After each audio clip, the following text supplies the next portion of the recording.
Well, good evening, everyone. This is Tom here. I'll be your host tonight on Capture Wednesday. Like I said last week, I'll be filling in for the weeks that nobody's on from now on until they get back into shape again. So I'll just say some hellos. Tammy and Ray, welcome. I know you may not be here right now. You said you were going to go off and do something. You'll be back at 8 o'clock. I started a couple minutes early. I just want to say hello to Tammy and Ray and John from Schofield River Valley. Hi, John, too. How you doing? James from Dundas Junction. Hi, James. How are you? Dwight from Curly Express is here. And just everybody saying hello. Then we scroll down, and JD, Grandpa Rails is here. Hey, JD, how you doing? Let's see. And Floyd Robbins is here. Welcome, Floyd. How you doing tonight? And DB Tech Dave is here. Hey, Dave, how you doing? And I think that's about everybody. Yes, I think I got everybody. Everybody can hear me okay, right? Just give me a thumbs up if you can hear me or not.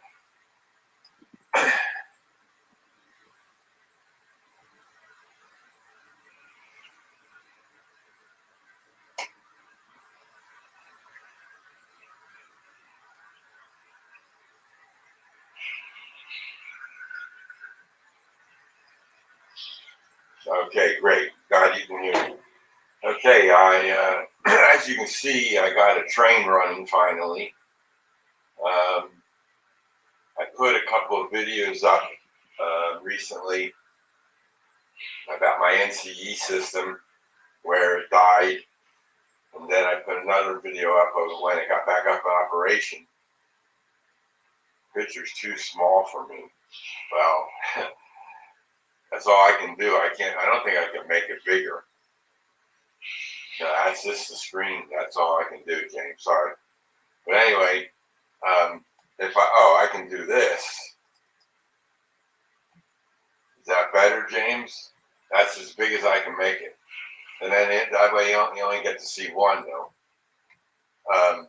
So anyway, I got the system back up and running, and everything was working.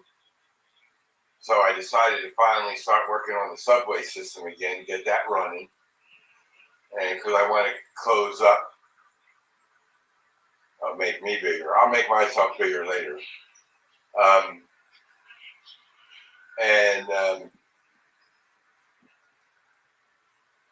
So I started running the subway trains just to make sure they still were working.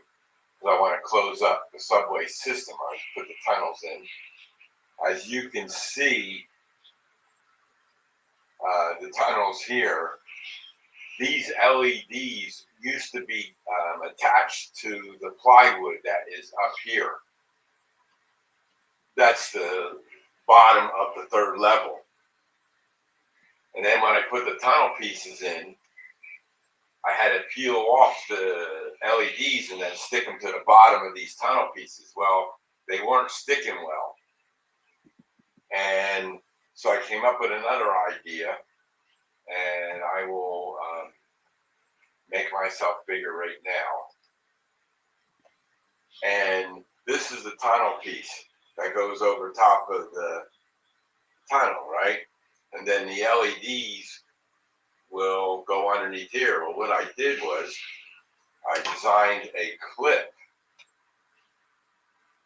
to hold the LEDs in place. And what I did was I glued them on to the top of the roof, and then the LED will slip underneath there, and it stays up now. So instead, I was going to go out and buy a new set of lights, but I said, nah, I'm just going to figure out a way to get them back up there. So this one side that you're seeing, well, you're not seeing it now. Let me put it back up there. Well, I'll show you a couple ideas.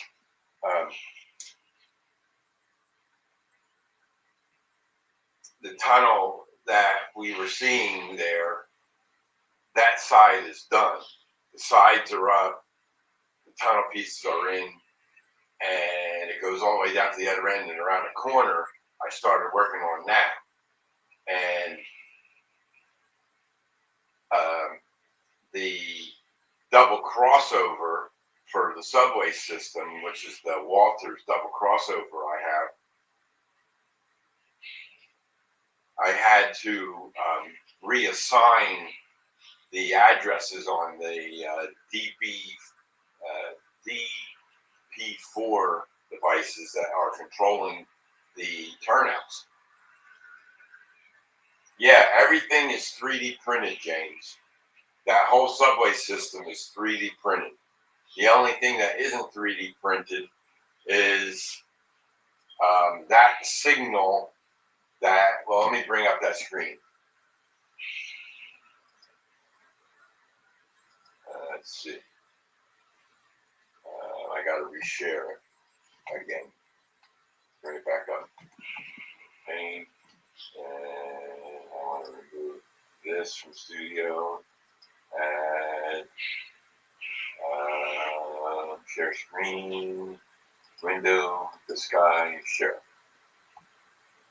Okay.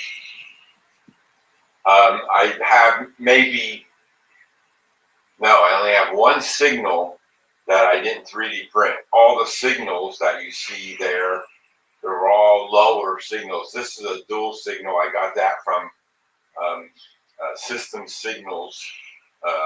He's a good idea. And that's the only thing that isn't 3D printed besides the track and the trains. The subway station, all 3D printed. The walls are all 3D printed. The conduit is all 3D printed. Well, the fans are not 3D printed. I bought those. I got to add more as I go around. So, yeah, the base. Yeah, that's all 3D printed. Yep, that's filament. That's not resin. The walls are clear resin, and the tunnel tops are filament. That's the gray filament, and then the bottom is translucent filament. And as you're standing underneath the subway system, you look up, you can see the silhouette of the train running around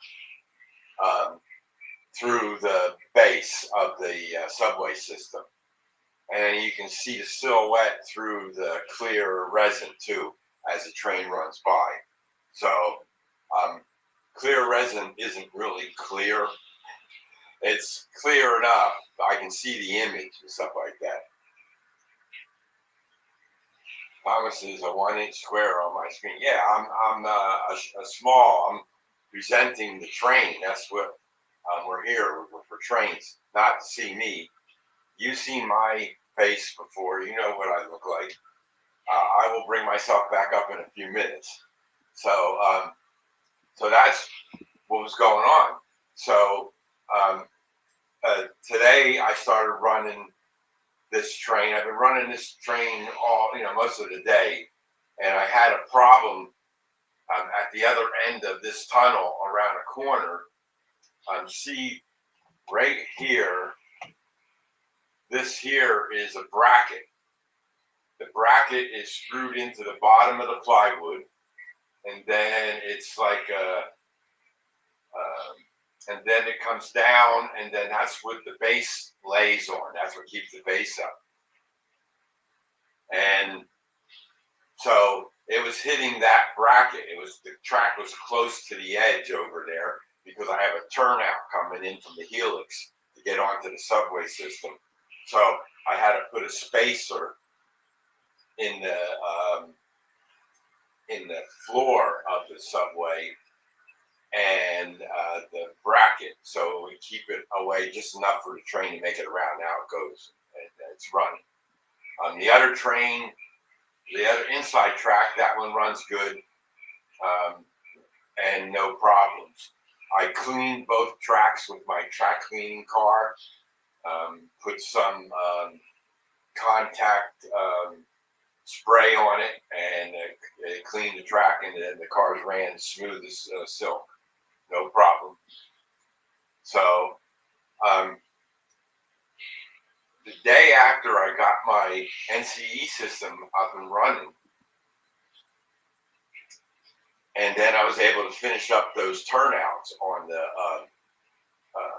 subway system. I then said, okay, now I can run the trains. I had to run through the turnout to make sure I didn't have any shorts, because I'm powering the frogs on that double crossover, and I had to flip a couple wires just to make sure. Hello, Jason, welcome. And so got those shorts out and everything. And then I was running the train, both of these subway cars. Hey, Trackside Mike, welcome. And so they were running for about 40 minutes to almost an hour. Then all of a sudden, all the power to my NCE system went off. They stopped. About 30 seconds, a minute later, power came back on. No short circuits, no nothing. And I have these alpha meters, and I have a ramp meter covering my 3 districts. So I thought, well, when I first put in the ramp meter, I only had my first level. Then I added the second level. Then I added the third level. Then I added the helix. And then the helix had to go all the way up. And I was just connecting bus lines to the power coming out of the Power Pro. Well, after this, I said, okay, I need to figure out what's going on with this NCE system. And I started from my Power Pro, and I found that right now I have 22 bus lines on this layout. There's 22 of them. 4 of them are for an NCE AR10 for reverse loops. So there's really 18 bus lines, but the other 4 to make it to 22 are for each AR10 has its own circuit breaker in it. So you don't want to put an AR10 on the same bus line you have a circuit breaker on, because it can cause problems. So I ran a separate bus line to each AR10 and named them 19, 20, 21, and 22. They're the bus lines for those things. So, so whose birthday is it? Jason's birthday. Happy birthday, Jason. And so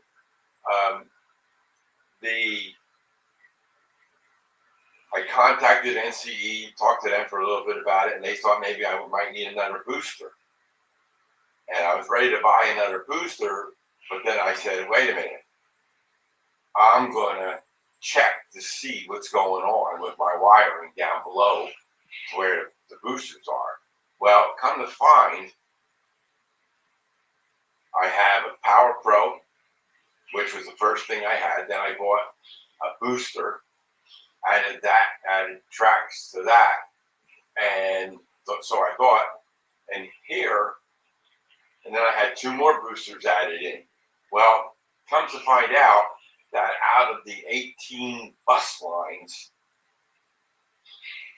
16 of them were on my Power Pro, and only 2 were on the, or 3 were on, 15 were on the Power Pro, and 3 were on the other 2 boosters. So I said, wow. So then I spent the last couple of days moving the bus lines to the boosters. So I had to create a terminal block with jumpers on it, and then plug in all the circuits into that terminal block, and then that went to the booster, because the booster had two wires going out, and then I got that straightened out. But now my meters are only on one bus line, so I have an email sent to DCC Concepts, and I ordered today another from NCE. They have the NCE DCC meter. I ordered one of them because I couldn't find any more DC Concepts alpha meters, and nobody had them here in the States. And I'm sure that they have over in England, but that's the way it is. So it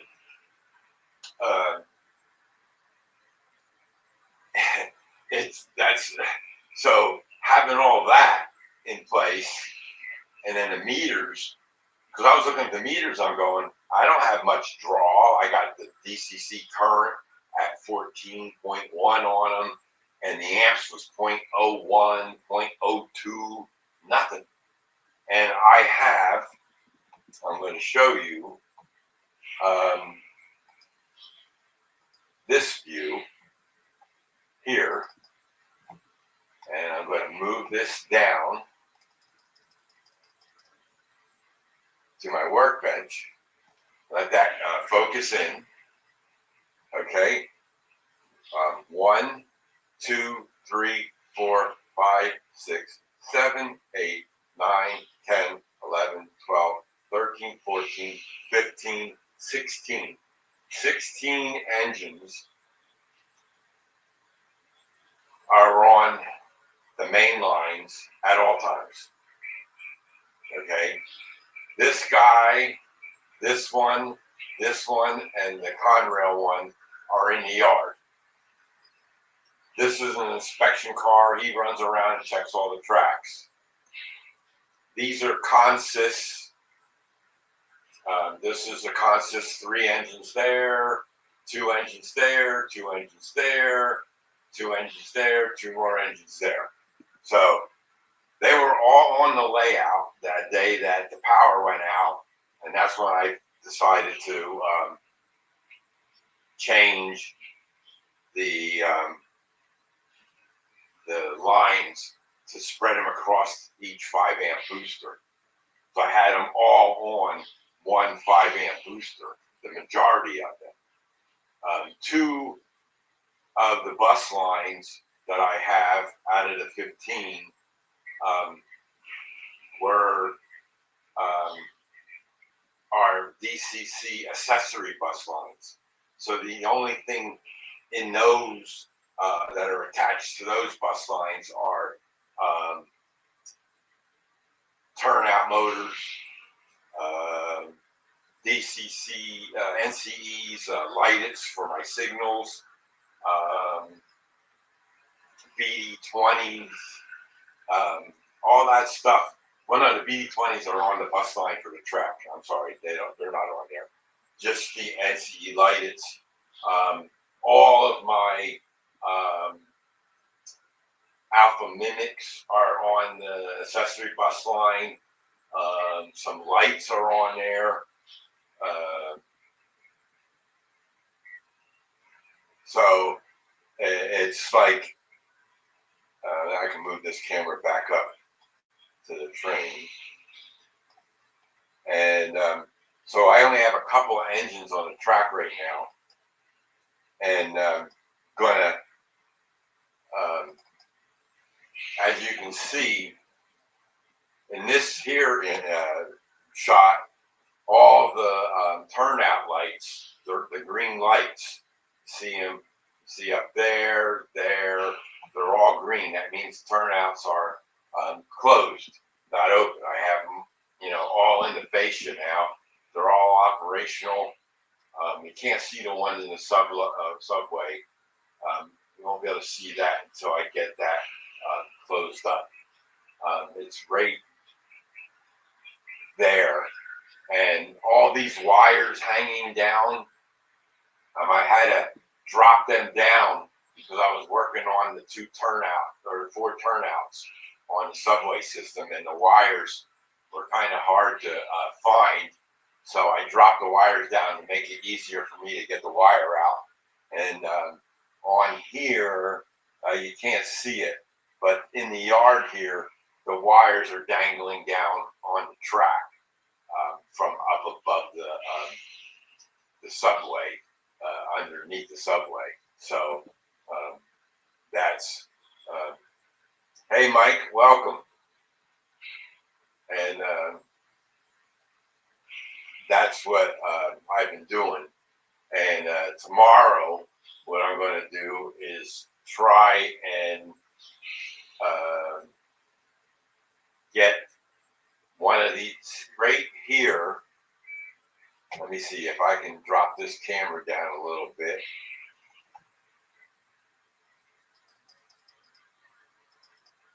There we go.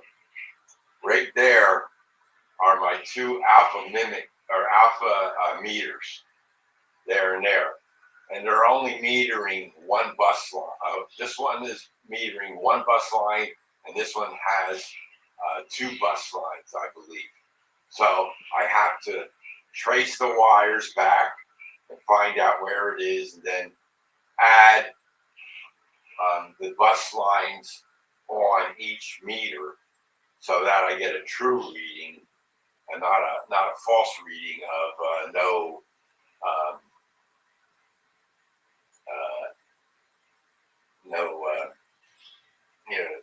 wrong reading, and then I didn't know that I was running into trouble, and that's why the power was going off when the trains were running and stuff. But like some of the tracks I can turn off with these toggle switches I have. Each siding has a toggle switch that I can power off, and the red light you see in the corner here, that's from the bumper that has a red LED in it. So I know if I see the red LED, I know there's power to the track for that line. And then Walters finally sent me my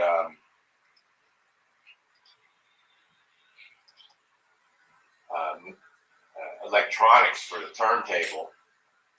And when I got the power back on, I tested it.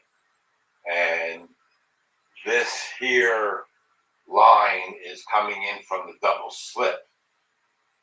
And that goes into the turntable. And then I rotate around to 11 or 12 sidings. I don't know how many there are. I forget how many there are. But, and then they're all numbered. And I have to address all these sidings again because I have a new electronics underneath the turntable. So that I was going to do that and get that out of the way, but then I ran into this other problem where the power and was going off, just running some trains, and it was just enough to get over the amperage, I guess. And then once I split it up, then tomorrow I got to test all of the tracks to make sure I don't have any polarity issues, because the wires that are coming out of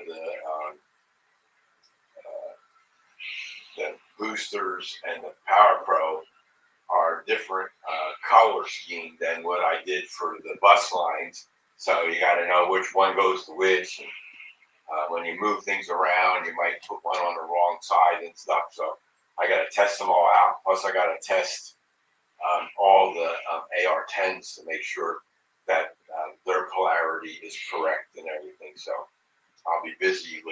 doing that in the next day or two. Get that done. And I'm going to make myself big again. And so these are the 3D printed clear walls for the subway system, right? And when you put them down in there around the bracket, they have a tendency to fall into the track because it's not perfectly level in some spots. So what I came up with is, hey Mike, welcome. Glad you're in here. So this is the bracket, right? And then the two pieces, I got to put the bracket on the out. This is the outside. And then they go in like that, in between the brackets, and they're like that. But what happens is they fall over. So what I did, and then what I do is the tunnel piece goes on top of this, but it has a tendency to slide off and stuff like that. So what I did was I designed a piece, this little bracket here, and I have a little knob there, and then I put that, I glue that to the bracket, and then if I can hold this and show you, or maybe with this one I'll show you, easier, okay? See, I glue that onto the bracket, then this will slide into there, and then that'll keep it in place, it won't fall over. And this is above this, so now the tunnel piece will have a place to rest on that, and it won't fall over. So that's another thing that I designed and 3D printed to hold up the pieces. Now, on the back side of the subway tunnels, these pieces, I'll glue them to the brackets because I never can get back there and do anything from there anyway. And the front pieces will be just slipped in with these clips, and then I can take it out, and if I have to get there, or in case something happens, whatever, have to replace a signal that went bad or something, I can always remove the inside part of the tunnel side walls and work on it. So that's what I'm going to be doing. And I ran in that same corner that I was telling you about where the train hit the bracket.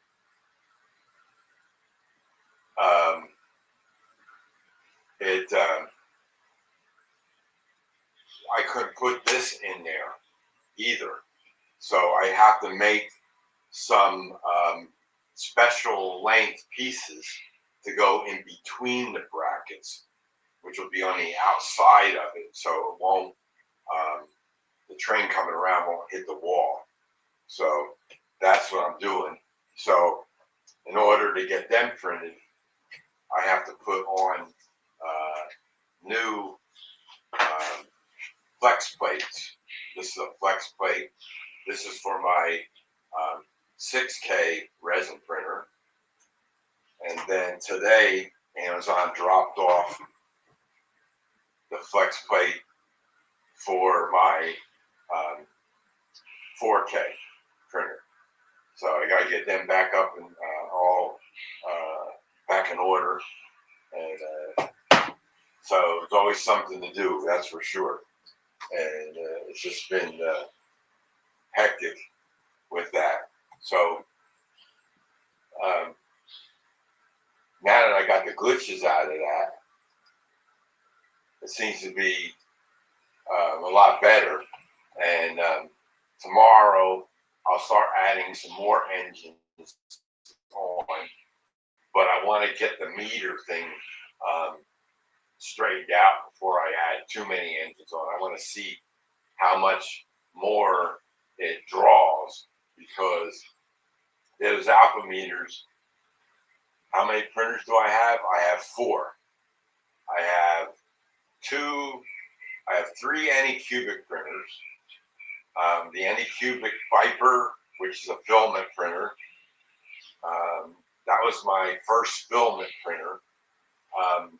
The 2 printers you see behind me, if I just turn the camera a little bit, get my hand out of the way. Those 2 printers back there, they're resin printers.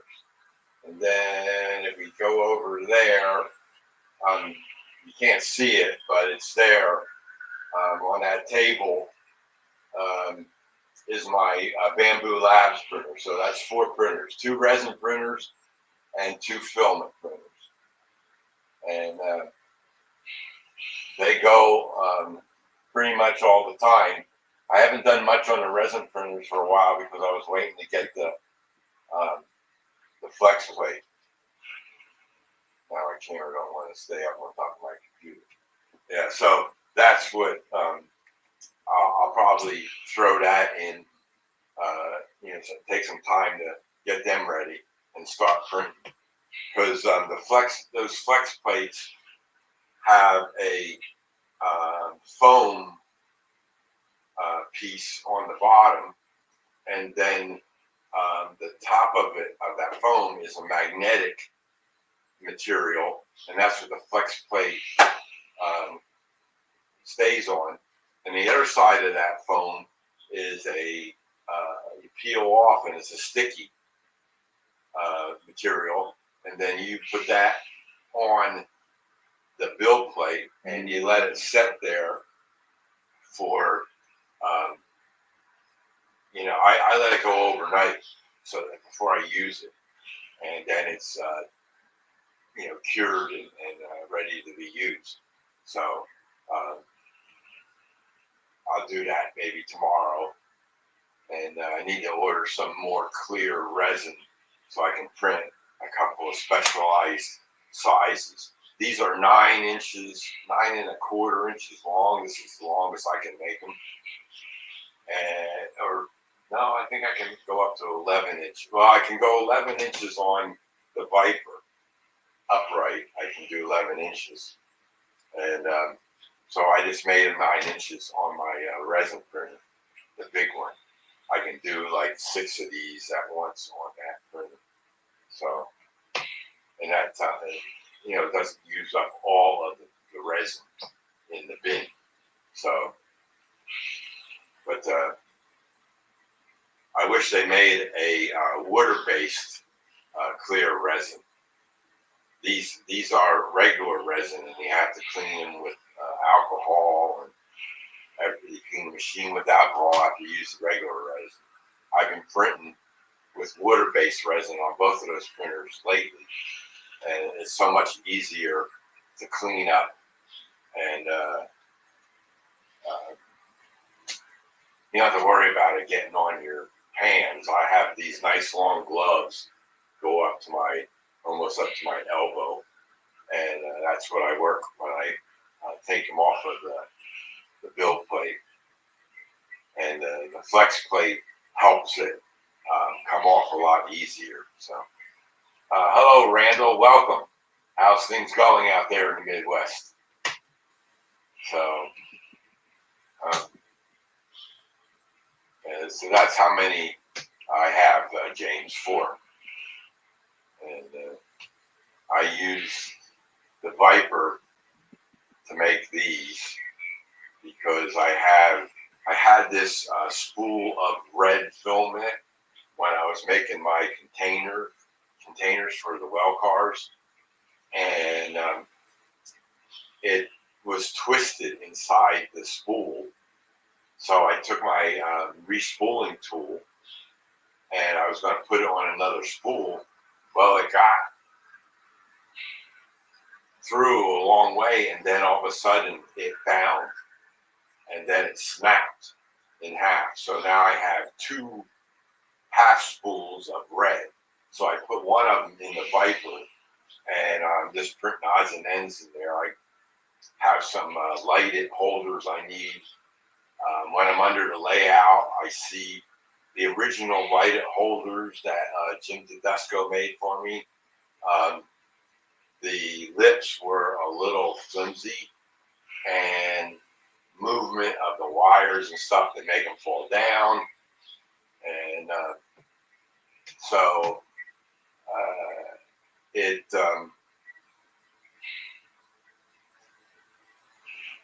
you know, Jim and I redesigned the light holder. Same thing with the BD20 holder.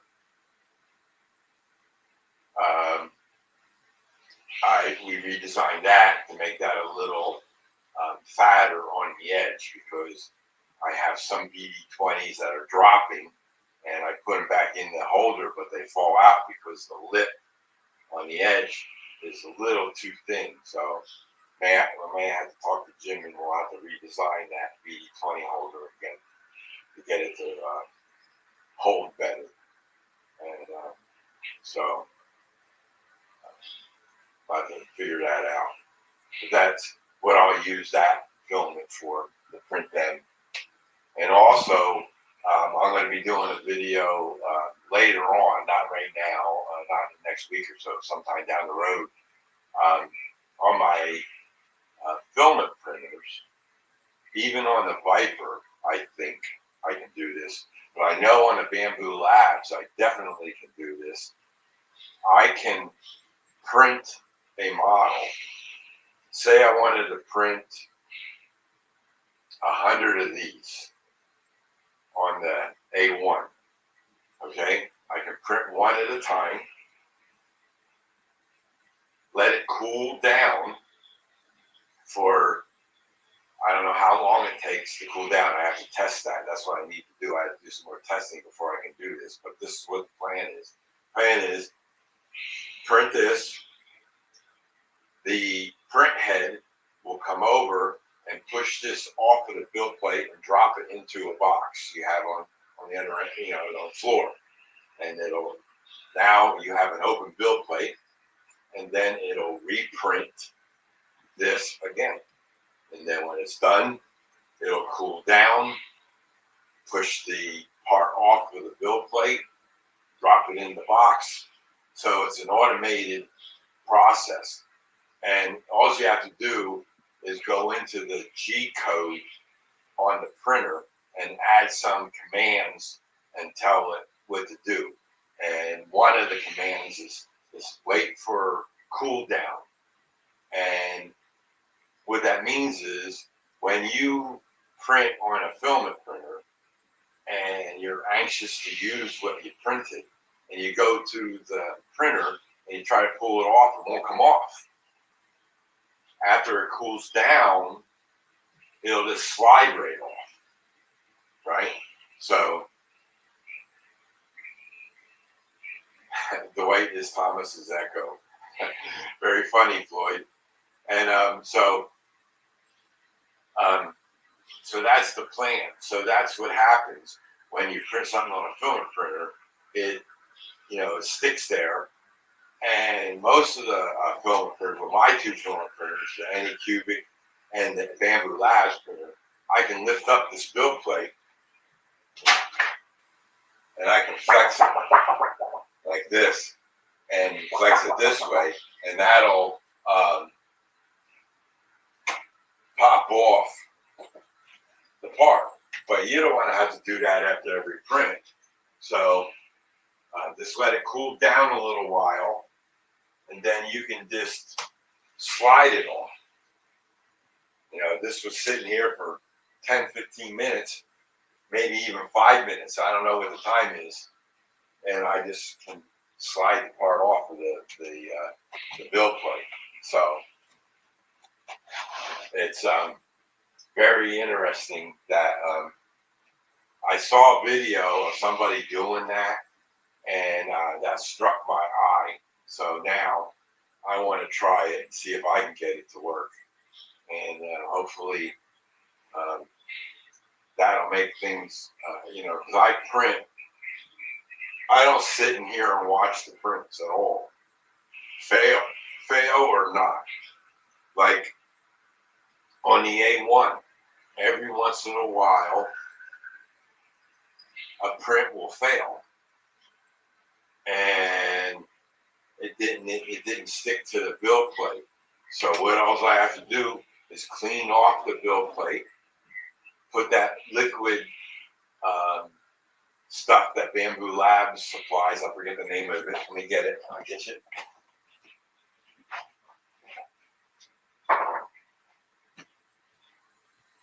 This is the Bamboo Labs liquid. It looks like a deodorant stick, right?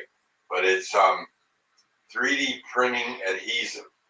And I take the cap off, and I got a little sponge thingy there, right there. And then I shake it up, and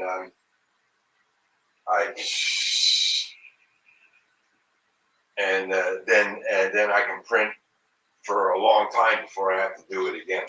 So, hey Tom, I'm curious, how much do you figure the curved roof section costs you to print? The curved roof section. Well,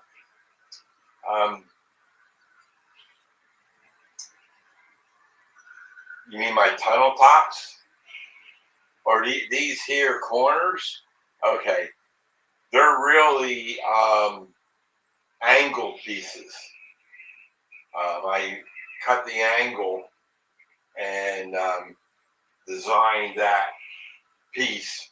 I measured it. And then I said, okay, I need this and this, and then I just changed it on the curing program, the sizes for your subway. Yeah, okay, the gray section. Yeah, the gray top piece. I haven't figured out what I'm going to do with the corners yet.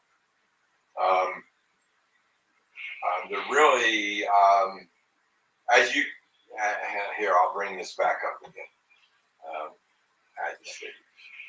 Okay, if you see, these are straight sections. This is a straight section. Here's a straight section. It's angled in a little bit. This is a straight section. This is a straight section. So, I don't know the gap between this part and you can't see this. It's a longer distance than it is between here and here. This gap here, whatever this isn't the same as it is for the corners. So they're pretty big. And what I might do is maybe make a bunch of half sections and put them on the straight pieces to go up. And, just to get, like, see, here, you can see the wires in the background of the third level. And I don't want to see that, so I can put a tunnel piece there and a tunnel piece here and down here. All these have tunnel pieces, but I'm still working on that. Yes, that section costs you how much to print.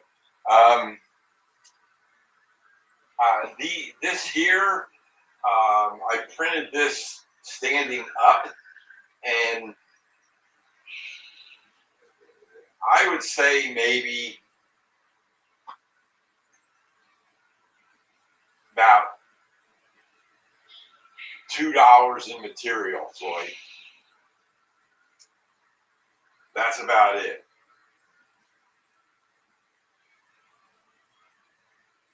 Not much. There's not much filament to this thing. It's only like it's like 2 millimeters thick at the bottom, and then it goes to 1 millimeter thick going around the top here. it's all 1 millimeter to here, and then it goes to 2 millimeters when it gets down to the bottom. It needed it a little thicker here for when it sat down. That's okay, no problem. Always can ask questions on your Bamboo Lab printer. None of this stuff was printed on the Bamboo Lab printer for the subway system.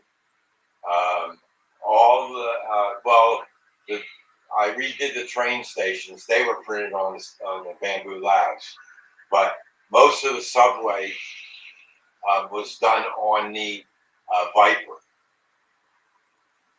It was all done on the Viper because it can make bigger parts. I don't know what the height I can do on the Bamboo Labs. I'll have to copy that flat piece section and lay it on the Bamboo Labs curing program and see if I can, or my slicing program, I mean, and see if it would print that. But I don't need any more floor pieces because the subway is totally done. It's just the walls and the, what 3D design program do you use for your prints?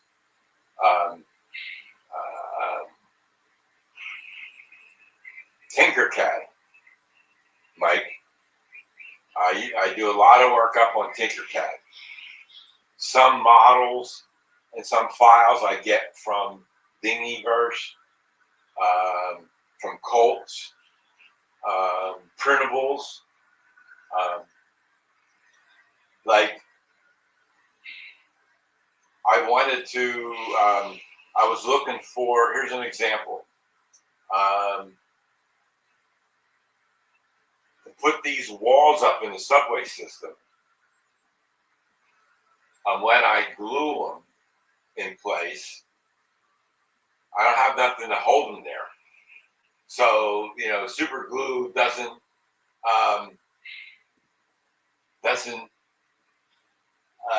adhere immediately, right? Like in the olden days, the super glue stuck immediately, and you know, it was hard to pull it apart. But unfortunately, it doesn't now. It takes a while. So I said, my C-clamps are pretty big, and getting them up in there and not hitting the wires and stuff is a challenge sometimes. Because what I like to do when I work on the track on the subway system, I clamp down the floor to the bracket so it's solid. Then I can do work on the track or something that might need to be worked on. And so today, I was looking for my smallest C-clamp, because then I could clamp the C-clamp right here on top of the bracket and hold this bracket in place while I glue it to either end, and or something like that. And so I couldn't find one, and I had these real small ones. They had this little thumb screw on the end, and you couldn't get very much, but they would be perfect for this, but I couldn't find any. So I went up on the internet and I searched for C-clamps STL files, and I found one that'll work on my A1, and it was free, and it's all 3D printed parts, even the screw and the knob and all that. So it needs PETG to print, and I have some PETG filament, so I will play around with that later on in the week, because I want to get the tunnels up and running, or up on the subway system, and close it all in. And that'll make, I think, my cameras will start following the train. When I walk in the train room, my head, you can see it on the other side of the subway system, and the cameras in there follow my head around. So that's why I need this stuff closed off. See, that other camera in the right-hand corner moved, and the train came in view, so it moved. See, you can see that in the small screen to the right, you saw the subway train coming up from the corner, and the camera moved, but it doesn't follow it going the other direction. I got to figure that out in that software. So, but because these are all open, all these sections are open, I don't know what it's seeing and what it's not seeing.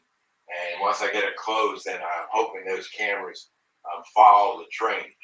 Because, I mean, I can see the train running from underneath with the subway lights on and go from there. So, but that's,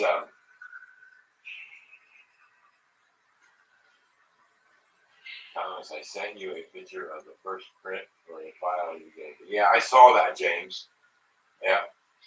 And you need to get it resized or something, right? So, if you need it resized, you can send me the file. I can resize it for you, and just let me know what you need. Just email it to me, and then we can. I can fix it. Help you fix it out.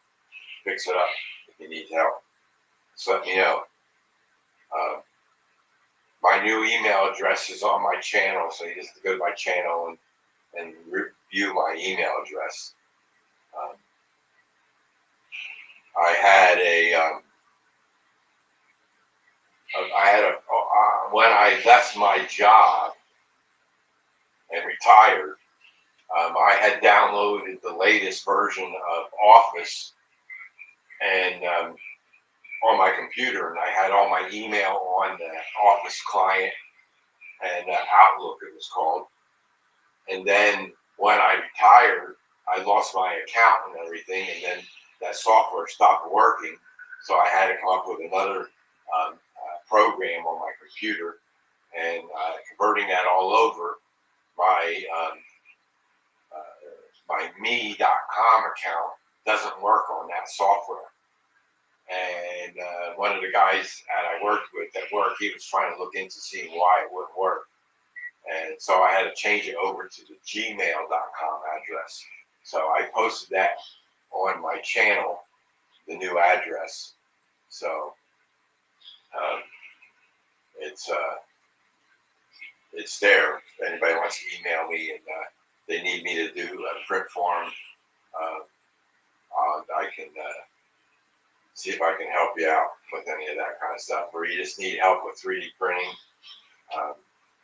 just let me know. I can help you if I can. Sometimes we need the support help. Like I have this here printer. I don't know if I showed you this before.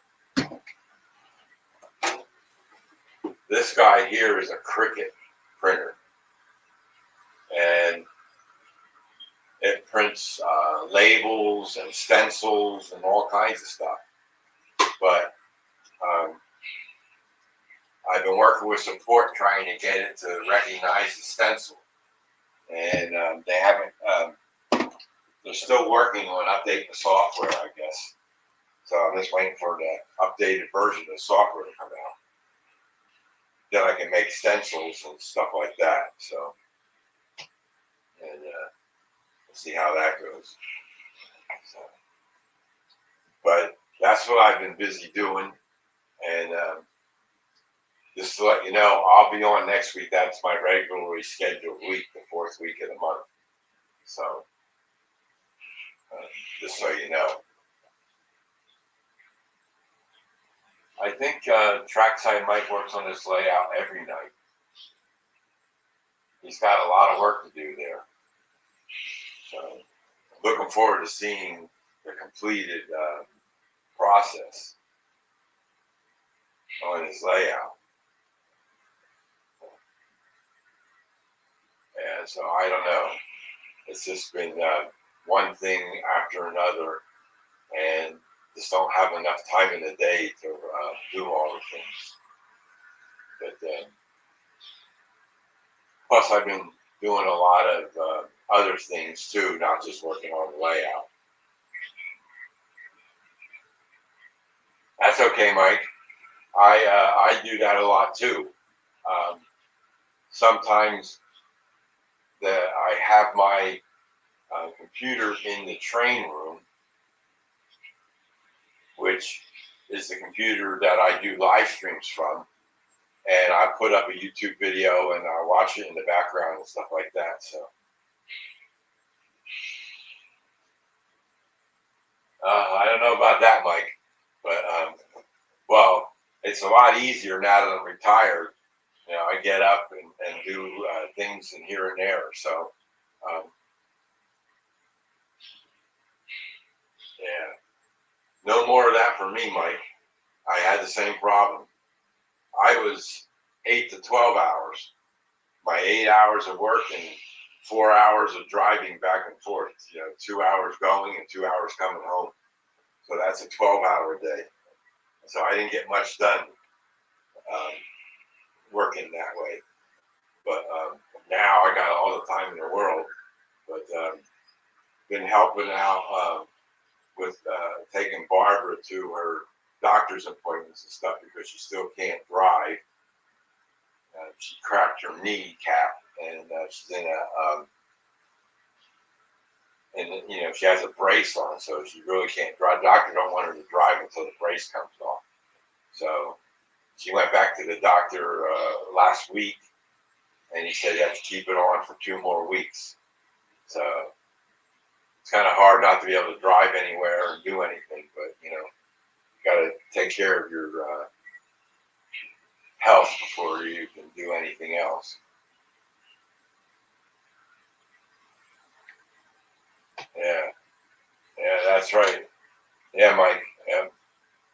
And that wasn't my shortest commute, 2 hours. I'd done the 3 hour commute before, one way to work.